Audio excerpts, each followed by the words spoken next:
Hello students, welcome to the another chapter of 11th physics, system of particles and rotational motion. In this particular chapter we are going to study rigid body, translational and rotational motions, their example also.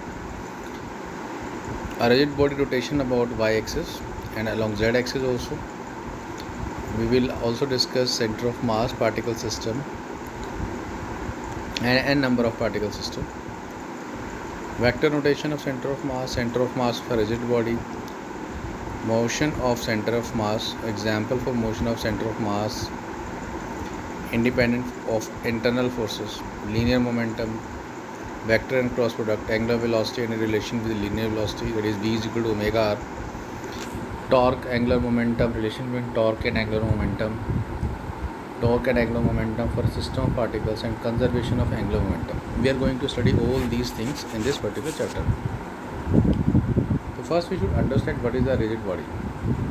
It is clearly mentioned that it can be defined that its shape doesn't change and it is a perfectly defined, definite and unchanging shape.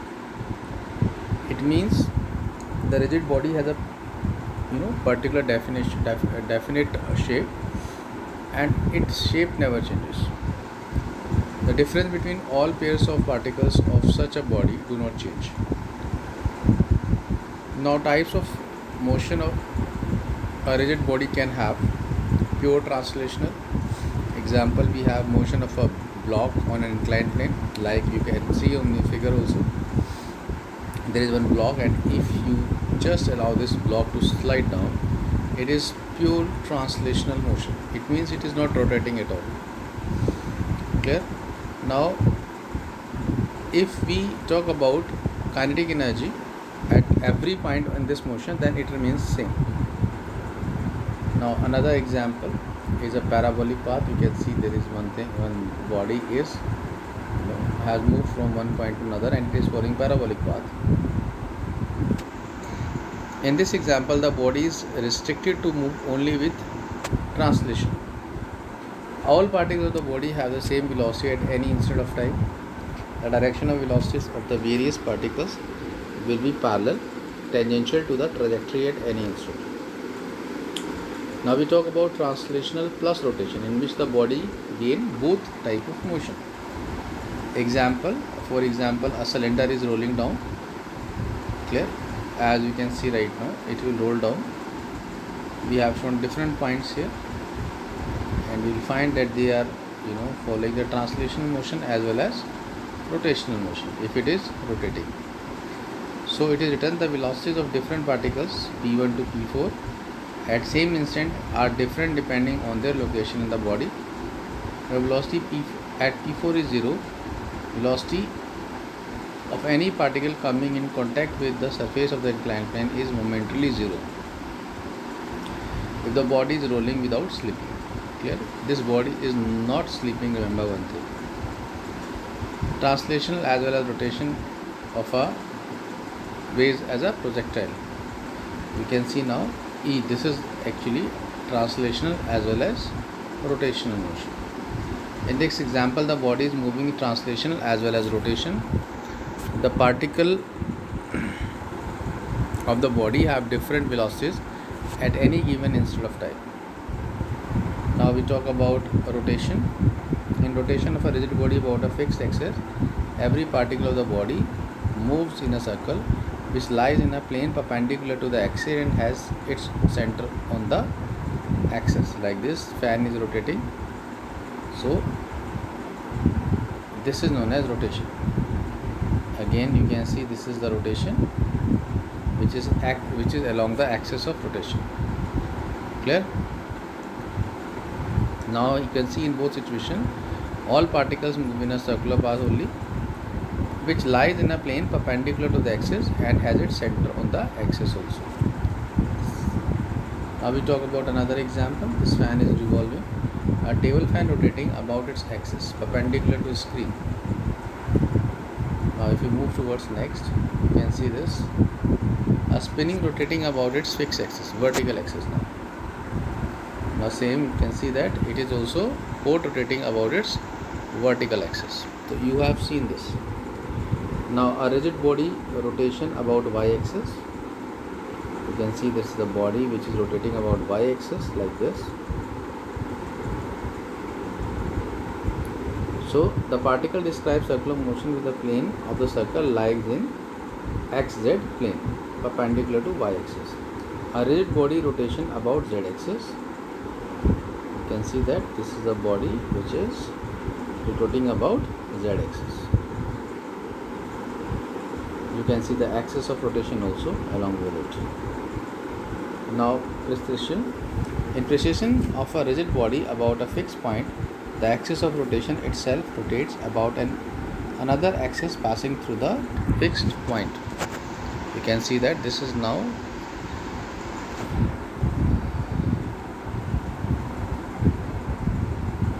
this is clear. Again I am rotating.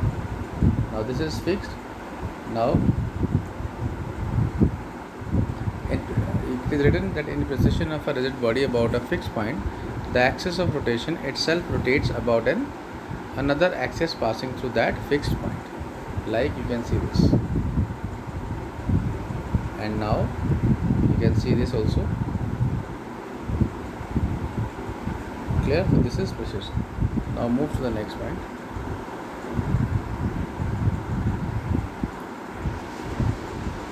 Now all these points and observation you will just read about precision. Clear? So what is explaining here, what we are explaining here, the same which you have seen the figure. Clear? So if you read it carefully, you will come to know about all the terms. Now what is center of mass? Two particle system we have taken, m1 m2, and the separation between them. The center of mass of both particles will be common center of mass, we can say m1 x1 plus m2 x2 divided by m1 plus m2. If two particles have the same mass, so we can write in this format also. So thus for two particles of equal masses, the center of mass lies exactly midway between them. Now if we talk about n particles, so the center of mass will be m1 x1 plus m2 x2 plus mn xn divided by total number of masses, as you can see in front of you also. We talk about three particle system, so there are three particles like this we have. Clear? Now center of mass along x-axis will be m1 x1 plus m2 x2 plus m3 x3 divided by total mass. Similarly on y-axis also it is m1 y1 plus m2 y2 plus m3 y3 divided by total mass m1 plus m2 plus m3. For the particles of same masses, m1 is equal to m2 is equal to m3 is equal to m. You can see there is one triangle and there are three masses at the vertices of the triangle. Clear? So now if we talk about center of mass along x-axis, then it will be x1 plus x2 plus x3 divided by 3, and along y-axis it will be y1 plus y2 plus y3 divided by 3. Now n particle system we have taken. You can see there is n particles here, so you will get the n particles center of mass along x-axis also, y-axis also, and z-axis also. Clear? In summation form you can write in this way, like along x-axis also, along y-axis also, and along z-axis also. Now vector rotation, if we talk about vector rotation, is written this way, that if we have x-axis, y-axis and z-axis, then total resultant r will be x of I of I plus y of j plus z I of k, like this. Clear? A center of mass of a rigid body. If we talk about rigid body, then its center of mass will be written in this format along y-axis, z-axis and z-axis.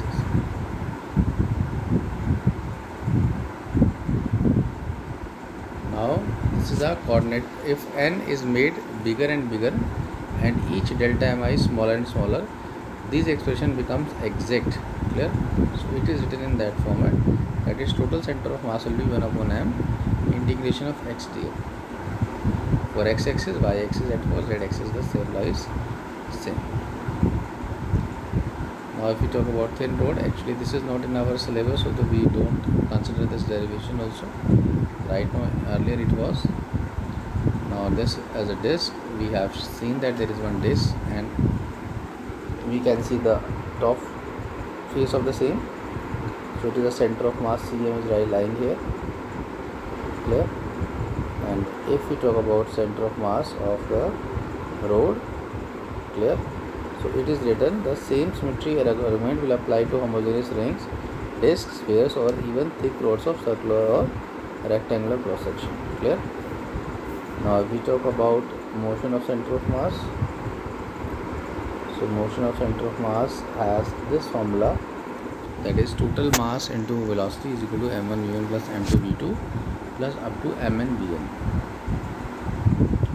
Clear? If we differentiate on both sides, so formula will get in this format. Clear? Because velocity differentiation is always acceleration, so mass into acceleration is force, so you get a total force also which is acting on the body. Clear? Now move to the next point. Example of motion center of mass. You can see that this is the projectile motion followed by the body and has broken into pieces. So it is written there that if the body has gone through the explosion, so the all particles center of mass will follow the same projectile motion even if the body is split into number of particles.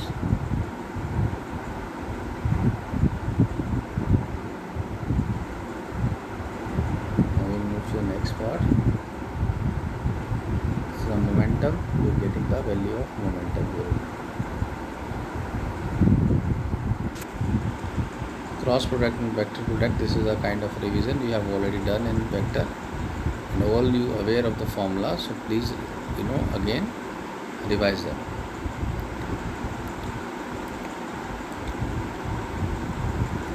This is a commutative property,